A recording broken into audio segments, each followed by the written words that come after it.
Good evening. Thank you for joining us tonight. My name is Michelle Fiddler. I am a public information officer with the Southwest Area Incident Management Team. This evening, we have updates on the Riverside fire for you from members of the incident management team, as well as many of our cooperating agencies. We are going to be monitoring your questions online, both on Facebook. You can also send us your questions via email at 2020.riverside@firenet.gov.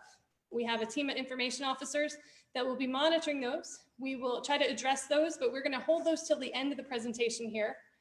So we'll start with our lineup of speakers.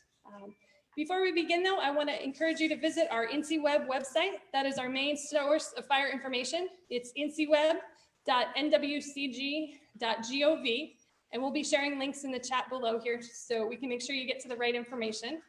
We also share the same information on our Facebook and our Twitter accounts, and we have several phone lines set up to take your questions as well. Our goal is to make sure the same information is available across all of our platforms. So regardless of the way you choose to contact us, we hope we'll be able to help address your questions. With that, I'll go ahead and get started here with our Operations Section Chief, Jeremy Human, who's going to give us an update on the current fire activity.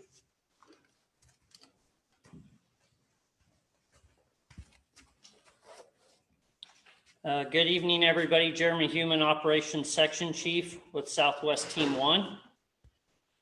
Here to give you an update on the Riverside fire. We're going to start down in the southwest corner, down near Fernwood and Glen Avon, those communities. So you can see there's a large amount of perimeter. So when the team took command of the fire 4 days ago, very large footprint on the landscape. We're able to start getting some resources in. And so what we've done in all areas of the fire currently is develop a primary and alternate, a contingency and an emergency control line, basically.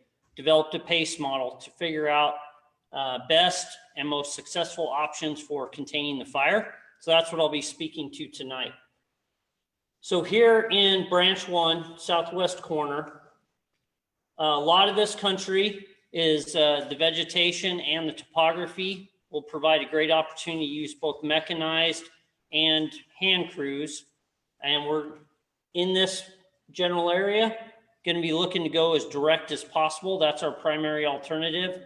Obviously, a lot of infrastructure, values at risk, private residences, things like that directly adjacent to that fire perimeter. And we're trying to limit the spread as much as possible in those areas.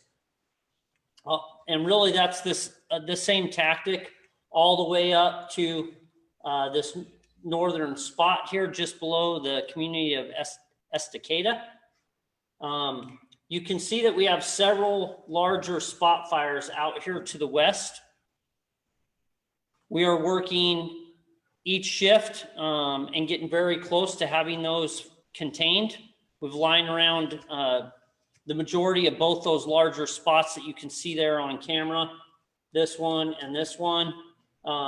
That's actually the younger fire, so excuse me. This one and this group of spots up here, there's a bunch up there, but with the scale of the map, looks like one. So crews have been working really hard, both mechanized engine crews and hand crews to get those contained, limit their future spread. This additional large spot right here above the Clackamas River, and like I said, just southeast of Estacada.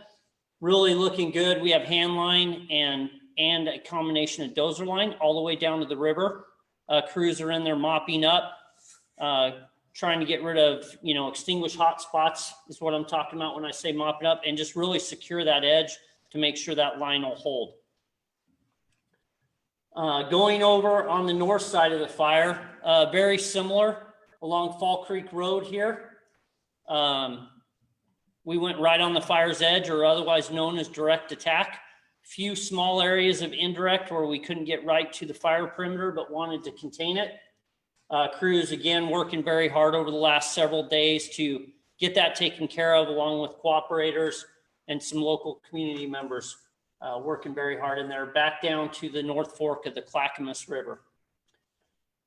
Going east from there, we have today from what's called a division break right here, been working back towards the group that was back towards the North Clackamas Fork there, and feeling really optimistic about at least doing a first pass there, getting the primary spread stopped, as well as again developing backup plans to that primary plan. Here in Division Kilo, a little bit farther to the east, have some heavy equipment in there, primarily masticators at this point. They started right here at the division break, and they're working to the east to secure an indirect line. A lot of this edge isn't overly accessible, and so the primary containment line is going to be just a little bit indirect of the fire line, the current perimeter. Additionally, they've been scouting out here towards Tumala Lake and this division break at the wilderness boundary, working really hard to get that plan in place so that as we get more mechanized equipment and taking advantage of the equipment we have, we can be efficient with that and get a control feature in there. Out here farther east and down to the southeast, a lot of scouting, a lot of development of this plan. Our primary focus as a team initially coming in, lots of values at risk right around all these communities. And so that's really where we've been focusing our efforts and our resources. Now we're starting to, we'll still have people in there for the next several shifts, but certainly we want to get ahead of any future fire growth and have a good plan out here to the south and east. Thanks. Have a great evening. Black. Okay, so the question is, what are the black marks on the map? The curved ones are what we call division breaks. So if you think about it, we want to break things up geographically. I have several division supervisors that oversee a certain amount of resources that work for me on the fire.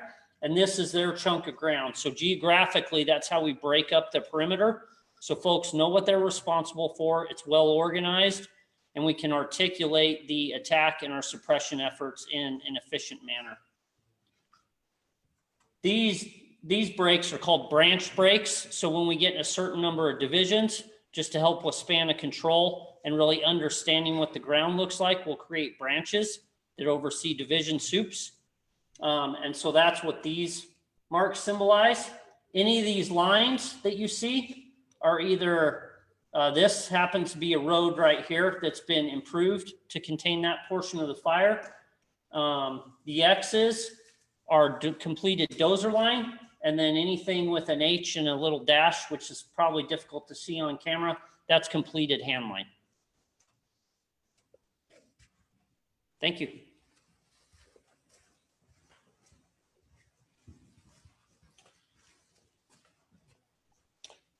Good evening. I'm Tom Montoya. I'm the agency administrator for the U.S. Forest Service. I know this fire is unprecedented in terms of the size and the impact it's had on the communities here in Western Oregon. I want you to know that we have been working interagency with the incident management team and all the cooperators to manage this incident in a way that protects the values out there. Primary emphasis, again, is on the communities impacted to limit the spread further to the west. The cooperators all have been wonderful to work with in trying to address the many concerns that we're hearing for things like power lines, reservoirs, and waterways, all those things that are important for communities. We'll continue to work together to serve you, the public, and work on those things on the national forest once it's safe to do so and communities are protected. I thank you for the time tonight. And again, I really, my heart goes out to you all because I know this has impacted lives. Thank you.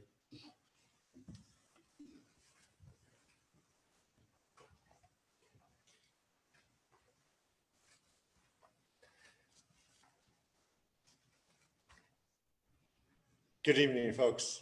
I'm Brian Pugh with the Oregon Department of Forestry, and I'm here as the agency administrator. We know this is a huge fire footprint that has affected a large piece of the landscape in many local communities. ODF has been on the fire since the beginning 3 or 4 days of long, hard initial attack going day and night before the team took over. That transition was going really well. The team's doing really good, and we're feeling better about where this fire's at, but clearly we've got a lot of work ahead of us. We're here during the fire now as this team is helping us. We've got people on the fire lines, and we've got people helping manage the team to all get to the success we want for Oregon's forest and local communities. I know you've been impacted to various degrees, but we've all been impacted in Western Oregon for sure. We too at ODF have been impacted. We had a complete loss of our office in Lyons and had to evacuate our law office, as did you. But yet our employees, who some have lost their homes too, continue to work on the fire every day to get this out. We know this is going to be a long several weeks into the months before the fire is out and the restoration begins on these forests. We're here for that duration, and we want to help you and serve Oregonians like we always do. Thank you.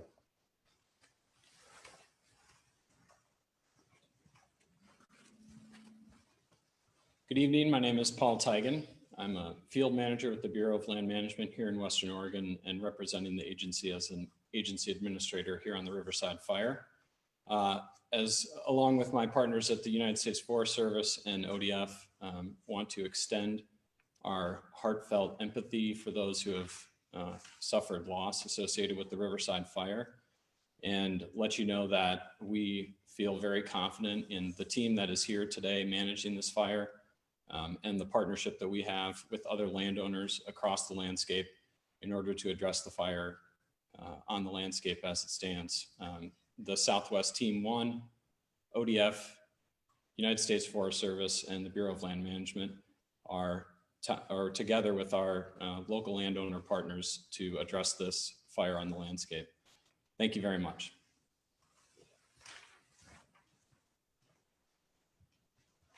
So our next speaker will be virtual. Our next speaker this evening, we're going to go virtually to our Clackamas County Sheriff, Craig Roberts. So give us a second here to bring him in via Zoom.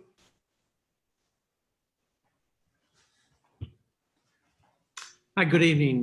My name is Craig Roberts, Sheriff with Clackamas County, and just wanted to kick this off by extending my huge appreciation to the incredible firefighters across the board, the Forest Service, the oversight emergency management team that came in that has just, I can't say enough positive things about the team and the leadership, about bringing people together. I most importantly want to reassure the community that we are working closely side by side. One of the questions came up about the evacuations, and I want to make that perfectly clear that we literally are working hand in hand with all of the fire departments. There's a number of leaders that this goes through before we get to the evacuation point. And and our goal obviously is to get people back in their homes as soon as we can, but also with that same token, looking at making sure that it is safe. All the other things from power to a number of other things are safe for folks to get back in their homes. So we're moving as quickly as we can, but also a number of safety issues have to be considered first. So I want to say again, thank you to all the law enforcement, first responders for just an incredible job. Thank you. Okay, thank you.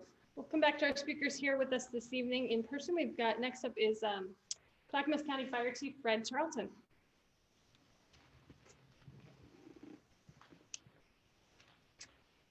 Thank you. Good evening. My name is Fred Charlton. I'm the Fire Chief for Clackamas Fire District number 1, and also the Clackamas County Fire Defense Board Chief. We're now in day 6 of this incredible firefight, helping to suppress and manage some of the most historic wildfires in the history of Oregon, and certainly within Clackamas County. For the first 72 hours, your firefighters, both career, volunteer, and all of our community members were out in full support, helping deal with significant wildfires. Into this firefight, we requested resources from across Clackamas County, Multnomah County, Washington County, Marion County, and the state of Oregon. And those resources began to arrive. We're very thankful to the federal Type 1 team who is here to help support us and guide us through the complexities of the Riverside fire, the Oregon Department of Forestry and their great work in the North Cascade Complex, firefighters from across the state of Oregon, which were mobilized through the State Conflagration Act, and they are being managed by the Oregon State Fire Marshal's Office. Our hearts and thoughts are with all of you. These are stressful and overwhelming times. We understand how you have been impacted, but we are here for you 24 hours a day. Our community fire stations are staffed. We are responding locally. We are responding throughout the state, and we're responding to these complex wildfires here in Clackamas County. Thank you.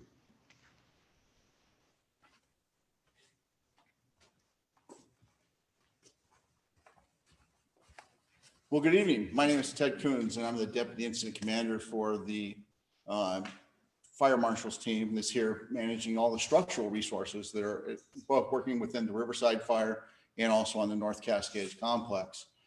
We've been in place since Wednesday, and during that time, as Chief Charlton said, we've had resources from all over the county that have come in and responded into, or all of the state that have come in to respond to help us with what's going on. Just to update all of you, right now there's 4, and actually this afternoon we went to a 5th conflagration in the state, which I believe in my time is pretty much unprecedented. So resources are not only responding from all the state of Oregon, we've also asked for resources from the state of California, state of Idaho, as well as many other partners around the country. So there's a lot of activity going on. There's a lot of moving parts happening, and that's what the management team does. We come in and we organize everything and put it together. I do want to take a second though and address a rumor that's out in the community about a tactical pause, as we call it in the business, on Wednesday. And the reality is we probably should call it a tactical reset, because what we had is we had a series of small fires that were going on within the county, of which all those structural resources were deployed to before the incident management team came in. And then right after the incident management team came into place, we had a major weather event that was predicted. The fire analysis, behavior analysis folks, both on the fire down in the Santiam Canyon and the fire up here, both noticed a potential for a plume to be developed. And when a plume dominated fire happens, that's when you see firestorms. You have spotting miles out ahead of the fire instead of just feet out ahead of the fire. So that's a significant issue. So what we asked our firefighters to do at the time was to pull back to their safety zones so we could reset and recalculate our attack. Soon after we did that, we inventoried all our people to make sure everybody was safe. And once we had that all in place, we went and re-engaged. On another note, to go along with that rumor, on Wednesday, I was actually one of the people in the field fighting the fire. I hadn't joined the incident management team yet. And I can guarantee you that the group that I was in, we withdrew to our safety zone, but we never withdrew from the community that we were protecting. So yeah, if you have more questions on that, I'm more than happy to answer it. From what I understand, somebody asked in one question about the Dowdy Fire. And so I thought I'd go through all the fires in the North Clackamas complex really quick and where they're at. So the Wilhoit Fire, which is down in the mall area, is 100% lined. A mop up and snagging is taking place, and it's 776 acres. The Younger Road Fire, which is up in the Colton area, 100% mopped up, and they're snagging and mopping up continually on that one, and that's at 378 acres. The Dowdy Fire, which is more up towards the Estacada area west from there, that's last I heard, last information I had was 20% lined, and they're working on line construction and snagging in there, and that's about 1,500 acres. The Grays Road Fire, which is probably one that hasn't got a whole lot of attention, it's a rather smaller fire just east of Malino.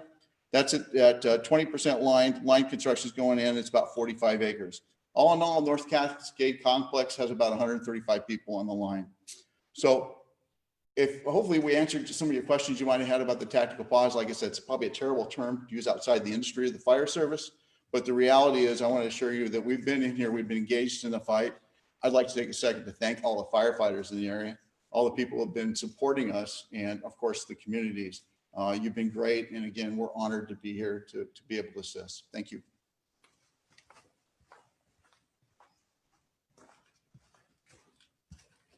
Our next speakers are also joining us tonight via Zoom, coming from Clackamas County.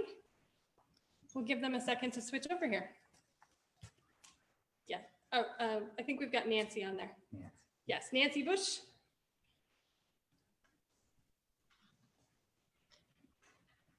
Hello, can you hear me? Yep, we can. Okay, thank you. So yes, good evening, everyone. I am Nancy Bush, and I'm the Director of Disaster Management here in Clackamas County, and also the Commander here for the Clackamas County Emergency Operations Center. Again, as everyone has said, our hearts go out to each of you. We know this is really a difficult time for all of our residents here in the county. And our hearts do go out to you here from our Emergency Operations Center. We continue to work very closely with our fire and law partners to make sure that you are taken care of. You get the information, communications that you need as we work through the issues. We want to make sure people are safe as they move back into their homes and get the information you need to get back into your home safely. Remember, if you are going from a level 3 to like a level 2, that you still need to be ready to go because you are still in that level 2, as well as from a 2 to a 1. And you just need to make sure that you're looking at those levels and understanding what they mean for you as we continue to change those levels. Again, please be cautious going home. Look for debris, that you could have debris on the road, the driveways, maybe fallen limbs, and other damage. Use extreme caution as we continue to open up the different areas. Again, we really do just want to say that our hearts go out to you. Everyone here in our operations center is working really hard for you. And yeah, thank you. Thank you for that. At this point, I'd like to go ahead and introduce our incident commander. Oh, sorry. We have another speaker, virtual? Oh, okay. I think they're just listening in. We'll come back if they have any questions. Sorry about that. We've got a couple folks joining us virtual tonight. So I think if we have anybody else join us, you can send us a text message if we missed you, but I think we've got most of our folks here. So we'll jump to our incident commander for the Southwest Area Incident Management Team, Alan Sinclair, and then we'll come back and take a few questions. Good evening. I'm Alan Sinclair with Southwest Area Incident Management Team number 1. Our team got here on Thursday and started shadowing the locals, and that's when the event that you just heard about took place. And I was in Estacada during that time, and it was a significant event that everybody went through there. I've expressed previously in my how impressed I was with leadership, and that is continues to stick with me throughout that time. We took command of the fire at 0600 on Friday, so we've been working this thing for about 4 days. Part of my job is letting people know what we're dealing with on the ground and what resources we need as our operations personnel are out there figuring out what tools we're going to need to use the fire and advocate for those resources. We're getting resources in to do the work that we need done. We've got about 400 personnel assigned now. I expect those numbers to increase. We've got a lot of good work being done out there. You're not seeing containment percentages yet, but that does not mean that work is not being done. Work needs to be done to construct the line, and then we need to mop up or suppress sources of heat that could impact that line. And so firefighters do that second, and we wait until we are fully confident that those lines will hold before we will say that they are contained. So there's a lot of good work being done. A lot of resources are coming in, and we're moving in a direction with all of our partners for a successful incident. It's my high honor to get to work with all your local leadership and come up with strategies and plans and identify values at risk and really lead the leadership of all the fire crews through these very impactful events. In my career, I get to go to a lot of really nice places, including Oregon. I've been here a few times. The downside is that they're always on fire when I'm visiting them. The impacts to communities, I know well. I get to visit with a lot of impacted people year after year after year. I understand concerns. I appreciate the impacts that you guys are experiencing. I ask for patience, and I promise you that we will get the folks in that we need to get this fire wrapped up in a time frame that is appropriate. Thank you.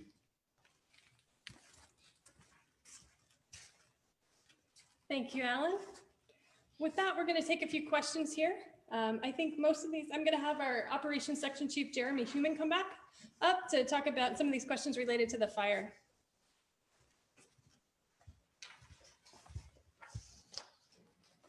Thanks, Jeremy. So can you tell us what type of aviation resources are currently being used, and would there be a point where we might consider using retardant on the fire? Okay, great question. So the inversion that the area has been experiencing, all the smoke that all of us have been experiencing across a wide range of communities, double-edged sword there, right? So we do have aircraft assigned to the fire currently, but due to visibility, have not been able to utilize them in a safe manner. So you need to look at them as aerial firefighters. And so we utilize them when they have the appropriate visibility to be effective. The inversion that we've been experiencing over the last several days, the one thing it does do is keeps the fire behavior low, which has allowed us to go and get direct, like I talked about early on, and get right on the fire's edge. With this particular fuel type, this kind of stable air mass and inversion allows us in a lot of places to be able to take advantage of that. The one aerial asset that the team does have that we've been able to utilize to really help us gather intelligence is a UAS. This is something our team employs as often as we can get them. Very high-tech infrared type cameras, and what that allows us to do is get in and around values at risk. We've been using it a lot up across that whole western edge of the fire, but specifically around the urban interface, points of great concern around several communities to really understand where the fire perimeter is in this reduced visibility and be able to get crews into the right hotspots and appropriate places and help our actions. So thank you for that. I know you talked about drones. What is the difference between the operational drones that we're using and why we're asking the public not to fly their private drones over the fire? Okay, excellent. Great question. So all our pilots are licensed with FAA as required. And really the impacts there is we treat those just like a manned aircraft. They're very hard to see. So as we fly in the future manned aircraft in an appropriate suppression strategy, we don't want additional drones up that we're not aware of. We have an air attack platform that basically acts as an air traffic controller, and we have a portion of the airspace that is under their control. Similar to the divisions and branches I talked about, we have what's called a temporary flight restriction over the fire. That's our airspace. It's controlled, and we can provide safety for not only the drones, pilots, and the communities and those things below them, but also any of our manned aircraft that we happen to be using. Thank you. What is the current fire activity in the Goat Mountain area? Okay, a couple of nights ago, we received some reports from the cameras. Currently, the Goat Mountain repeater sites or the comm sites, we had a crew up there all day yesterday, just double checking and rechecking, making sure those sites are secure. The activity in the area, as you can see from the map right in here, has had fire around it probably since pretty close to the initial run the fire made, but a little bit of unburned fuel between there and the communication sites. So like I said, fire resources in there yesterday, making sure those sites are secure. So I know you just talked about some unburned fuel. Has all of the area in red burned, or is there more of a mosaic pattern on the landscape? And does it have potential to continue to burn within the fire perimeter? Absolutely. So even on the largest fires such as this, you'll see a mosaic pattern. Very rarely do you see 100% complete consumption of all fuels. So there's going to be unburned islands throughout this perimeter that will show smoke, show heat, maybe even show flames at times, depending on your perspective. We could still get isolated torching, things like that. So everything contained within the perimeter hasn't all burned. You'll get different levels of severity. which, that'd be a future product that the agencies will work on to develop, so we understand some of the ecological effects.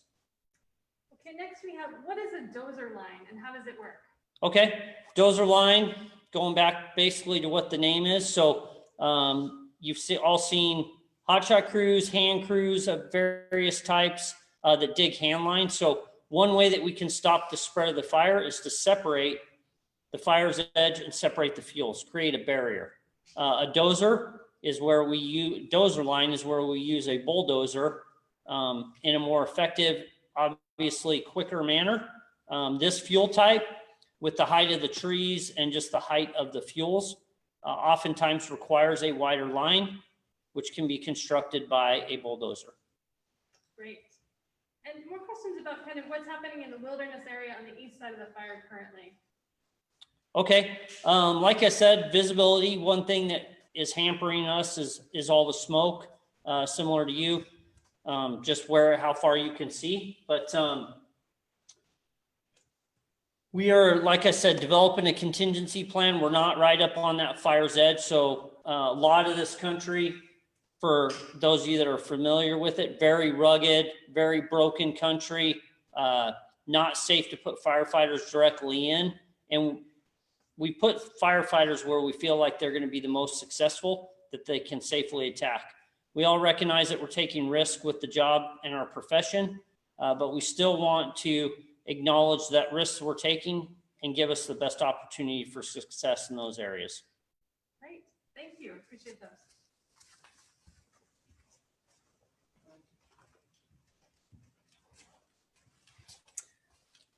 Well, I think we're going to wrap it up here. The one big question we are also seeing is folks offering how they can help.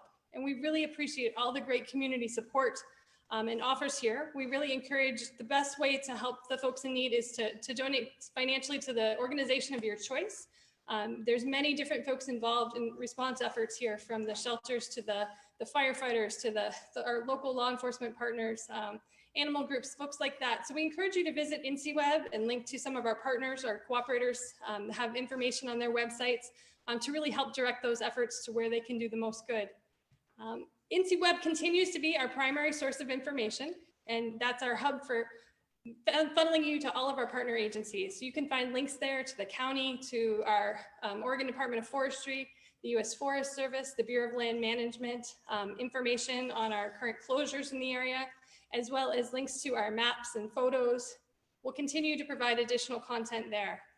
We do plan to update that site several times a day, especially if significant events were to occur. You can find our contact information there for how to reach us by phone or email.